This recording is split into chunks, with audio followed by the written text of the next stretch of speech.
Good afternoon, scaredy cats. Hope you enjoy the video today and please like, comment, and subscribe.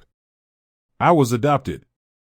I never knew my real mother. Rather, I knew her at one time, but I left her side when I was too little to be able to remember. I loved my adopted family though.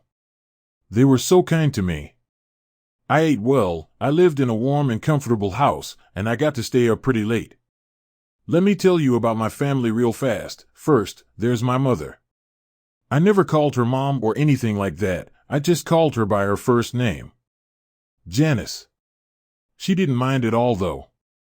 I called her that for so long, I don't think she even noticed.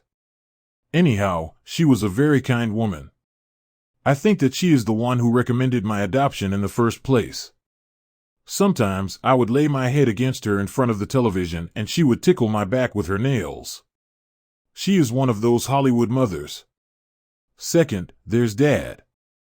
His real name was Richard, but he never really liked me much, so I began to refer to him as Dad in a desperate attempt to gain his affection.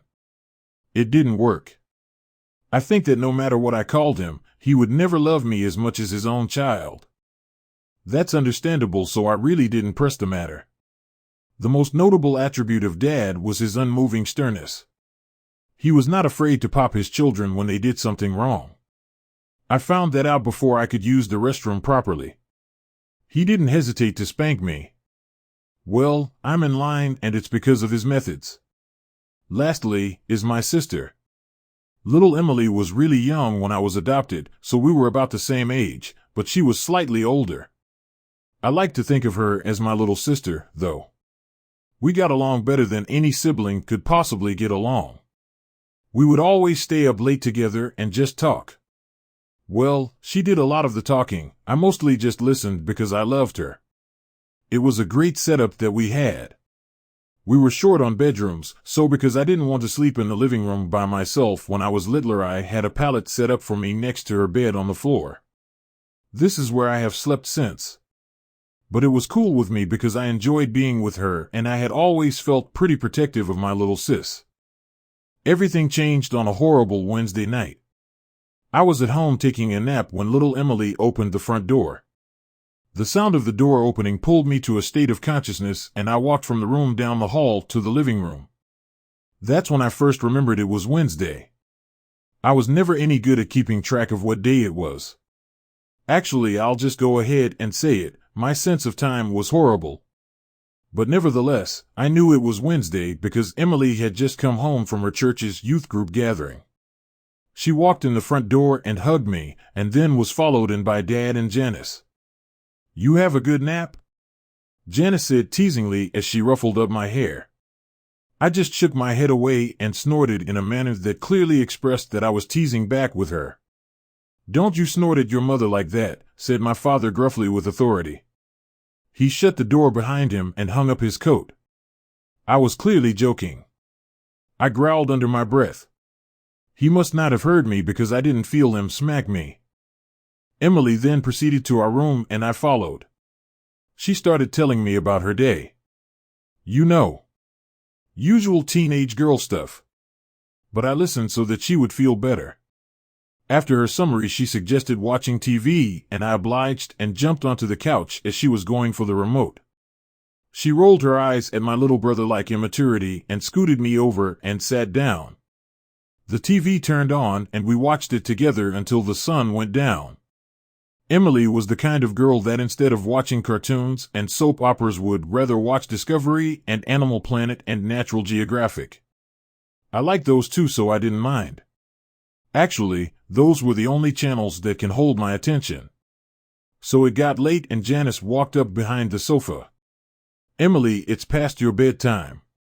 Turn off the television and go to your room." "You too," she pointed at me. Emily turned off the program we were watching grudgingly and stood up. She started down the hallway to our room. As I followed, I couldn't shake the feeling that something wasn't right. We went into our room and Emily turned off the light. Just as she did, I caught a flash of movement out of the corner of my eye. It was out the window, but as soon as I redirected my line of sight to where the window was no longer in my peripheral vision, what it was that I thought I saw was gone. I still remained alert. for my sister's sake. I laid there in the darkness with nothing but the thin ray of light from the street lamp outside to illuminate the room. It wasn't much. Time and time again I could have sworn that I heard subtle sounds just out the window. A twig break, leaves crunching, clothes jostling.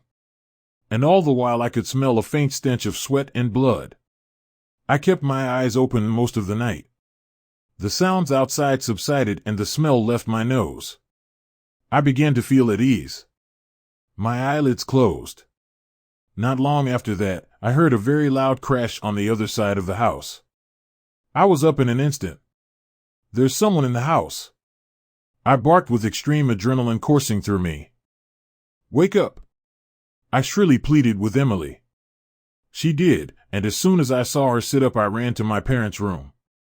Dad was dead. His neck was splayed open and gaping as blood spilled out of it, off the bed, and onto the floor.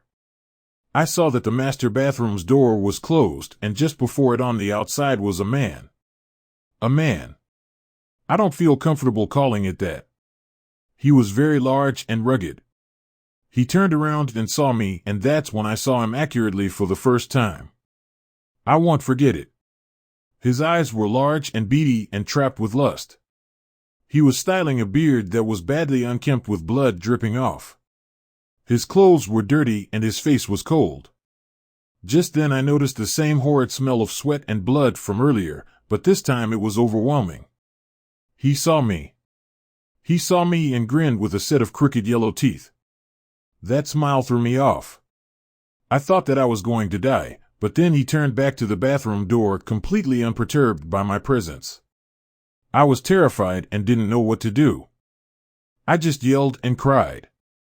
I watched as he shouldered through door that was Mom's only protection. I watched as he raised the large razor that he was carrying, but had obviously neglected to use properly. I watched as he sliced her open and tore her to shreds. I then heard something, the last thing that I wanted to hear. It was Emily's scream coming from behind me. The large monstrosity looked up from my butchered mother and stared at my little sister. I was distraught. He stood up and quickly started walking toward us. My sis turned and ran, and I was at a loss when he bypassed me and went straight after her. Why was she still in the house? Had she not assessed the situation and run? Apparently not, and now she was dead and I was alone. I ran after them both. I expected the man to kill her as he had the rest of my family, but I was sadly mistaken. He grabbed her by the arm and jerked her as a way to make clear that he was in control. He dragged her through the house. I was making all of the noise I could now, hoping and praying that someone would come to my aid. He mustn't take her. Not her.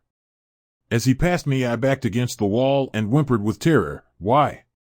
He didn't respond except by putting his free hand on my head while Emily screamed in the other and saying, "Good boy." He gave another crooked grin and a very cold, unnatural laugh. I followed him to the door where he dragged my helpless sister after him. He opened it, pulled her out, and slammed it shut behind him. I am now sitting in the house with my mutilated adopted parents, shivering and whimpering with dismay. He's out there with her, doing who knows what to her, and I can't do anything. I would if I could, but I can't. I would chase after them in a heartbeat, but I can't. I sit here, looking at the front door. I look down at my paws. If only I could open doors.